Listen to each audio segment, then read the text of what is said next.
High days வணக்கம், எல்லாம் எப்படி இருக்கீங்க? இன்றைக்கி நம்ம ஹைப்ரோ கிளாஸ் தான் எப்படி பண்ணுறதுன்னு பார்க்க போகிறோம். ஹைப்ரோ பண்ணுறது எப்படி அப்படின்னு ஃபஸ்ட்டு ஹைப்ரோக்கு வந்து பவுடர் அப்ளிகேஷன் கொடுத்துட்டு நான் பண்ண ஆரம்பிக்கிறேன். இப்போ 2 பக்கமும் இழுத்து பிடிச்சிட்டு டைட்டாக நம்ம எக்ஸ்ட்ரா சேர் மட்டும் எடுக்க போகிறோம். இப்போ 2 பக்கம் பிடிக்கும் போதே அவங்களுக்கு ஒரு நல்ல ஷேப் தெரியுது.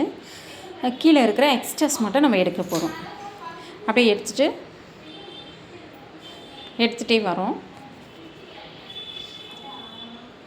எக்ஸ்ட்ராஸ் மட்டும் கீழே லைனுக்குள்ளே போகக்கூடாது, எக்ஸ்ட்ராஸ் மட்டும் எடுத்துகிட்டே வரோம். எடுத்துகிட்டு அதுக்கப்புறம் ஃபைனலாக நான் லைனில் போயிட்டு இன்னும் கொஞ்சம் இருக்கிற எக்ஸ்ட்ராஸை எடுத்து அப்படியே லைன் கொடுத்துக்கலாம்.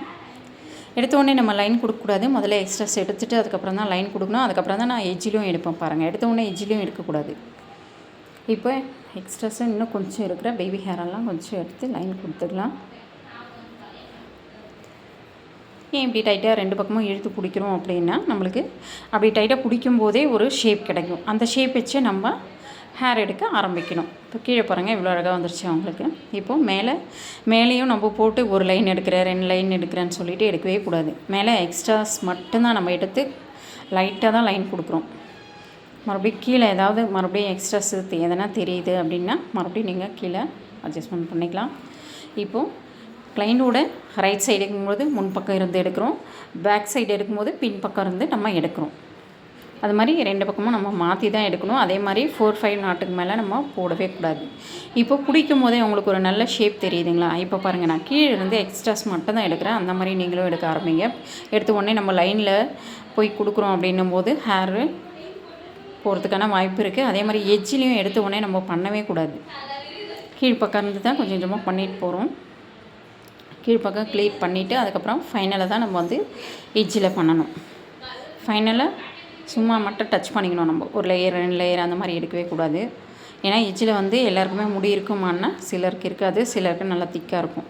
இவங்களுக்கு பாருங்கள், எஜ்ஜில் வந்து லைட்டாக தான் இருக்குது, ஆனால் மேல் பக்கம் நீட்டாக வளர்ந்துருக்கு பாருங்கள். இப்போ நான் என்ன பண்ணுறேன், எக்ஸ்ட்ராஸ் எடுத்தாச்சு. இப்போ அப்படியே லைன் கொடுத்துக்கிறேன். லைட்டாக ஒரு லைன் கொடுத்துட்டு இப்போது மேல் பக்கம் எடுத்துக்கலாம். மேல் பக்கம் எடுக்கும்போது பிடிச்சி பண்ணுறதுனால பண்ணலாம், இல்லை பிடிக்காமலும் பண்ணலாம். மேல் பக்கம் வந்து ஒரு லேயர் 2 லேயர் எடுக்கிறேன், அப்போ தான் என்ன ஷேப் கிடைக்கும் அப்படின்னா ஷேப்பே போயிடும். மேலே வந்து எக்ஸ்ட்ராஸ் மட்டும்தான் எடுக்கணும். எடுத்துகிட்டு சென்டர் பார்ட்டு க்ளீன் பண்ணிவிட்டு இப்போ நான் கட் பண்ணிக்கிறேன். எஜ்ஜில் மட்டும் தான் கட் பண்ணணும். அந்த பக்கம் பின் பக்கம் ஓரெல்லாம் போயிட்டு கட் பண்ணக்கூடாது. எஜ்ஜில் மட்டும் கட் பண்ணிவிட்டு